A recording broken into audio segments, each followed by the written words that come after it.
like Kevin said, the recording is just for this main room part, and in your breakout rooms, you can be more open. So our outline today, we're just going to walk you through the why, the what, and the how of identity-based harm. So the rationale for it, and really why we recommend having embedding this in your policy, not just in your practice.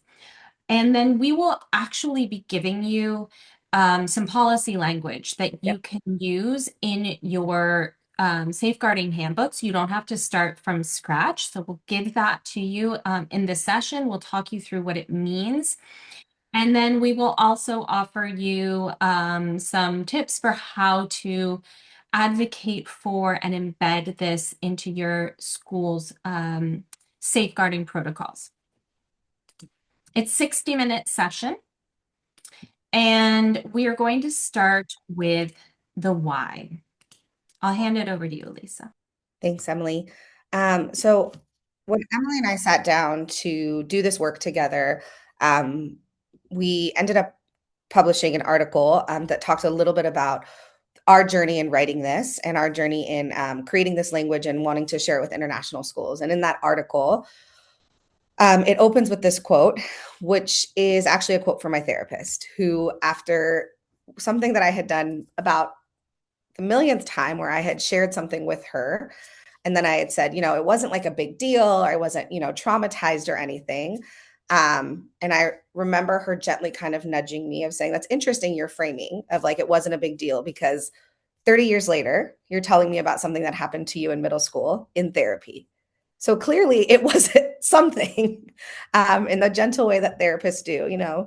She questioned and said, well, why do you think we're talking about it today? And eventually we got to this conversation where, she was really pushing me of like, what are you trying to gain by determining here what constitutes trauma? I kept trying to be like, it wasn't that big of a deal. It didn't matter.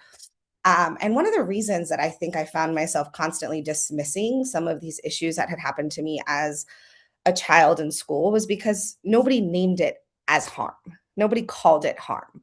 I was a scholarship kid. My sister and I were one of very few children of color with parents who worked full time, who, had to have grandparents who picked me up from school because my parents were working.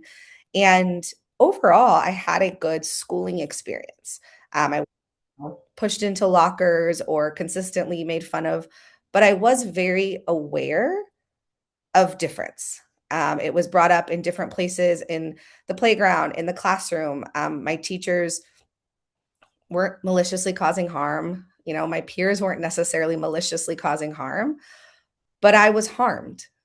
And 30 years later, talking about this in therapy, it was hard for me to even recognize or grapple with it as harm because it wasn't ever treated as such. And so I share that to say, every school has, oops, excuse me, um, what I share that to as an opening as to the why of why this work is so important, because until we actually name what we're navigating, it's very difficult to face it. And the reality is, whether it's malicious intent or not, young people are experiencing harm in schools when it comes to how they're perceived and how they're experiencing a sense of belonging. So I share that story as kind of an anchor to our why. And then taking us a little bit further, I'll pass it back over to you, Em. Right. So when it comes to naming it, we are calling it identity-based harm. Alysa and I have been giving this session for ALOC, I think once a semester for the past few years now. And really, we've been able to watch over those years how language has changed and evolved in this space. DEIJ, DIJB, then it becomes weaponized. Now we can't say it. Maybe some people still say it. So whatever you call it, whatever your school calls it, is fine. We're using the term identity-based harm specifically to talk about harm that happens on the basis of identity and thinking about that as a safeguarding measure. And we want students, as this James Baldwin quote points to see us naming this as harm and acknowledging it and then responding to it in an age-appropriate way.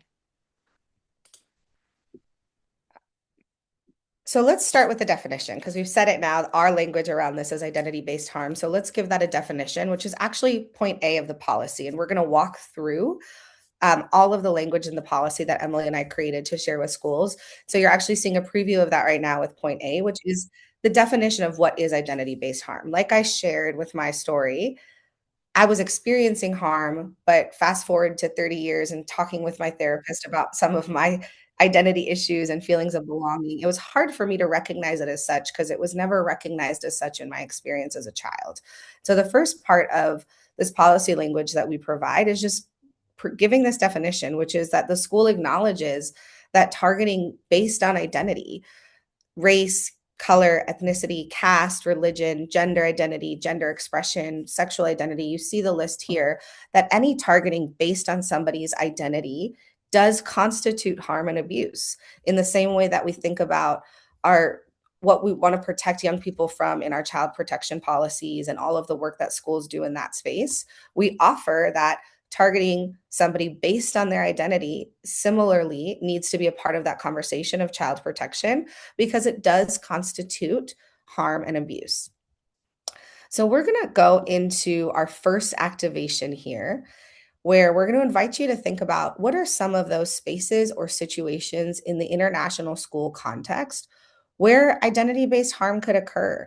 Now, as I already mentioned, it wasn't maybe this malicious experience that I had as a child where people were calling me racial slurs as in a predominantly white school. But there were comments that were made, and there were things that were happening on the soccer field or in the lunchroom. There are ways that I experienced harm in the classroom through the curriculum. So I want you all to have we want you to have this opportunity to kind of reflect on this, given that definition of identity-based harm. We want you to think about where could this be occurring in the international school community, and feel free to share from your own experience if you're comfortable. Before we go into those rooms, Emily and I just want to offer a couple of tools, norms, if excuse me, norms that we think will help these conversations. One, respecting privacy, right? We ask you to speak from your own experience, but not share experiences that are not yours. And also, what we happens in these rooms, they're not recorded for a reason because we want folks to feel safe to open up, and we ask that in order to create that, we also respect each other's privacy. Lean into some discomfort, embrace discomfort, acknowledging that, sharing some of these things might not always feel easy, but we ask that you lean into discomfort and remember that we're all learning. We're all learning here together. Like Emily said, we've give the session for a few years now. Emily and I have our own specialties and we do this work professionally, and we're all still learning together. And as the world evolves, as the context of international school evolves, just leaning into that posture of curiosity and learning together.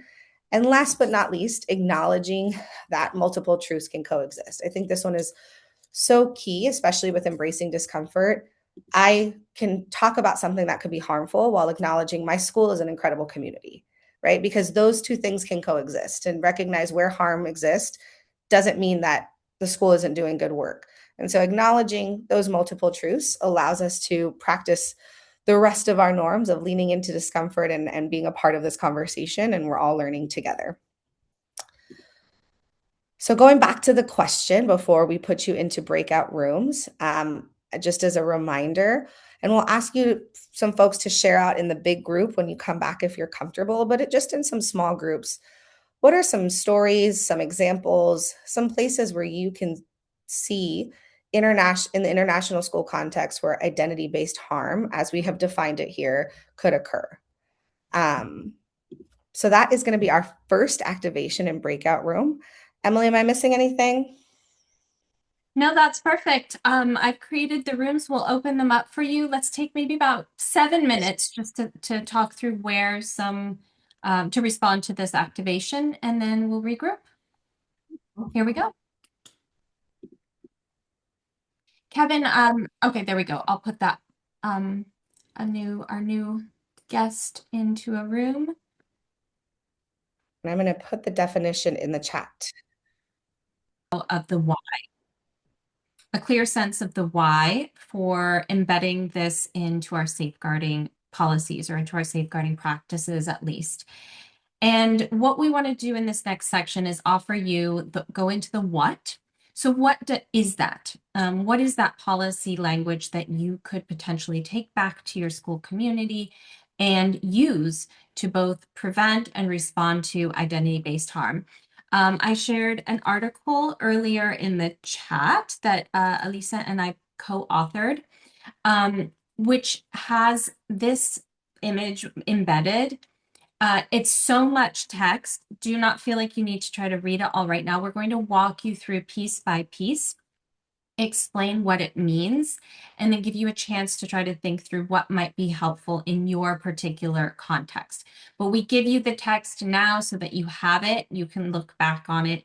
And also we have some references embedded in the article. So if you say, how do they know that? Or, where did that come from? We've got it referenced. So let's go through each of the points. Alysa already talked us through point A, that we acknowledge basically what identity-based harm is. Point B is a recognition as well. It's a recognition that marginalized identities are at particular risk for identity-based harm. So while it is true that absolutely anyone could potentially become the target of harm, research shows us that there is a significant increase in that risk for people with marginalized identities. So if we take, for example, the area where I do most of my work, we have a lot of evidence, peer-reviewed evidence going back decades now, which shows us elevated risks of bullying and harassment and even violence against LGBTQ people in schools. And this is documented internationally. So it's something that we can see across time and across culture and space that LGBTQ children are at significantly higher risk for being targeted on the basis of their identity. And in fact, it does seem to be that that trend is increasing, that the risk is now even higher because of the social political climate and especially the spotlight on transgender children. This risk does appear to be even more elevated now than previously. So acknowledging that a marginalized identity puts a person at higher risk for being targeted for identity-based harm. Thank you, Emily. And before I go into point C, which is also an acknowledgement, I think just echoing something that Emily shared is we recognize that any child, first, we want all children to feel safe and cared for in their communities, and any child can experience harm, but this work also acknowledges the larger systems in which we exist, which is key to these points B and C, where we recognize that while harm can occur across, to any child, we recognize that there are larger systems in place that create greater harm for already marginalized identities. So when there's already a system of white supremacist harm, when there's already a system of heteronormative harm in the world, we recognize that those marginalized identities are at, and those are just two examples. Those identities are, the research shows that there's a significantly increased risk. And point C, another recognition, thinks about those overlaps within systems. Point C is that the school recognizes that within the same system where identity-based harm operates, marginalized identities are at a higher risk for being targeted for sexual abuse. We know our schools, many of our schools do incredible work in the child protection space when it comes to protecting against the risk of sexual abuse. Point C acknowledges the overlap in systems. Where marginalized identities are at a higher risk of being targeted for this abuse. Emily has given some research from her expertise of LGBTQ youth. I can share, from the work that I do in my expertise in the anti-racist space, an example that we know that Black girls in particular are at increased risk of sexual abuse due to racial stereotyping and adultification. If you've never heard the term adultification, it is the phenomenon particular to Black children and particularly Black girls, where they're not seen as children, where they're adultified because of larger racial stereotypes. And so that adultification in this example for Black children places them at greater risk of sexual abuse. And we think it's important to name some of these overlaps within the system as part of recognizing where and why the work is necessary. So to ignore, the impact of identity-based harm, particularly the risk for harm to be greater for marginalized communities, is to fail some of our most vulnerable populations and really ultimately not live up to our commitments of child protection. And so, because we know that schools do incredible work in the child protection space, this language was created to acknowledge that overlap between systems where identity based already occurs and risks of greater sexual abuse. Point D now moves us into from recognition and awareness to action.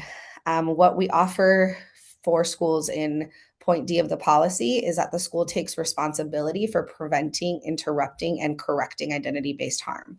What this point is really about is just acknowledging that a statement alone does not take the place of a functioning structure, right? So this point really calls schools into what does your work look like in practice? So it's not enough to say we recognize identity based harm and we recognize, as you saw in points B and C, all the places that it can occur. We also have put into place a commitment to action related to this mitigating identity based harm. That commitment is active, it's evident through the community. We know child safeguarding originated to ensure educational institutions recognize the responsibility of care, right? Children spend up to 8 hours a day in our care. Child safeguarding originated to ensure that recognition of responsibility of care and to hold institutions accountable for that care. So this falls within that responsibility, and failure to address disparities is in effect a failure of comprehensive child safeguarding. But this point really names that it is going beyond just the recognition, but that as a school, we have, and what that exactly looks like will vary on context, will vary school to school. But this point really is about there is prevention, interruption, and correcting happening in some way when it comes to mitigating identity based harm. Emily, I'll hand it back over to you. Great. So we've talked about what is identity-based harm, a definition. We've talked about how marginalized identities are at particular risk of being targets, and that includes being targeted for sexual abuse as well. And we've identified that the school really is in a position to take responsibility for preventing and responding to that. Point E just notes that identity-based harm can manifest in many different forms. And we've listed a few here: microaggressions, as Kiki already noted, hate speech, which, the N-word, for example, which was also already noted in this session, online harassment, child-to-child abuse, physical violence, and social exclusion. We want to be clear that this is not a comprehensive list of ways that identity-based harm can manifest.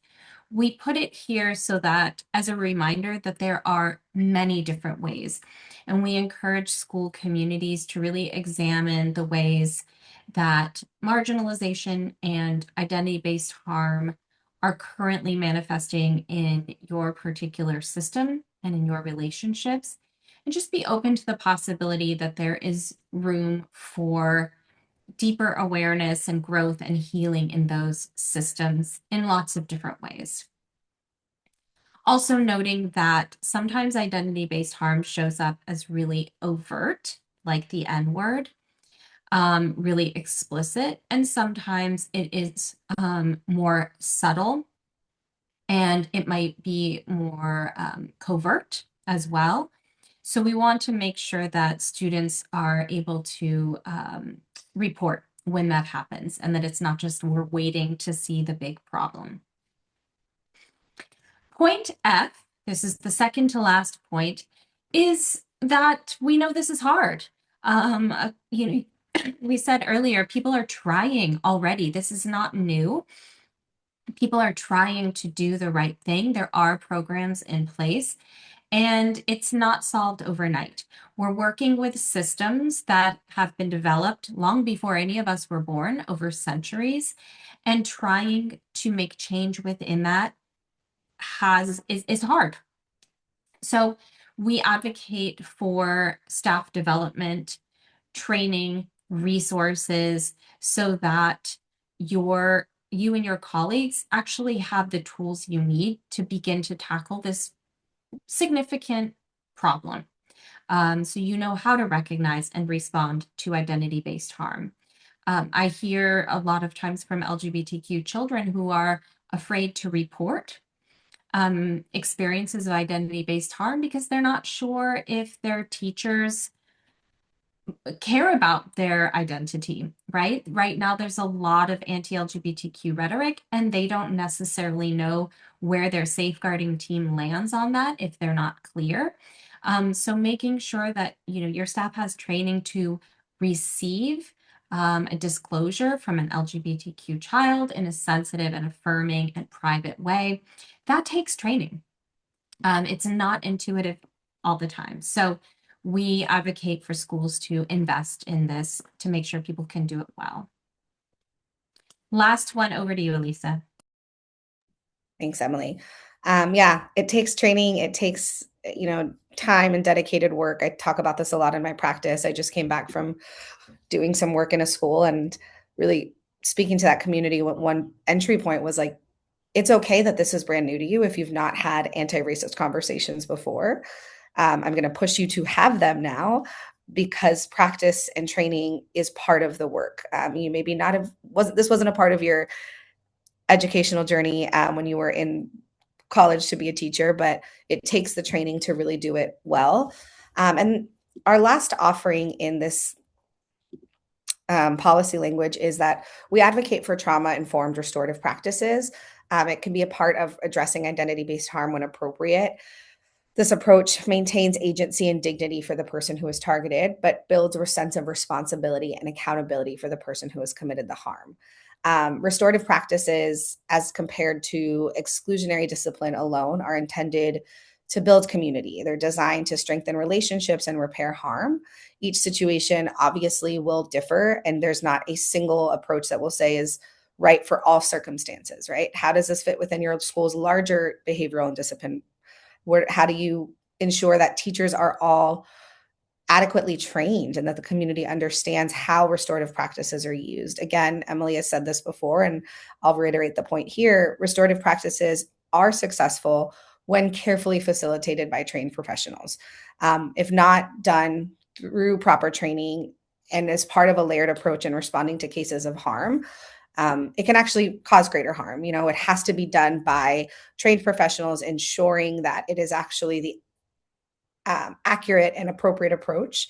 Something that I have said to school directors in my work as an anti-racist consultant is like, it doesn't really matter if folks of racial privilege can speak more eloquently and have all of the right language around racial harm if children and staff and people of color in your community are still experiencing that harm, right?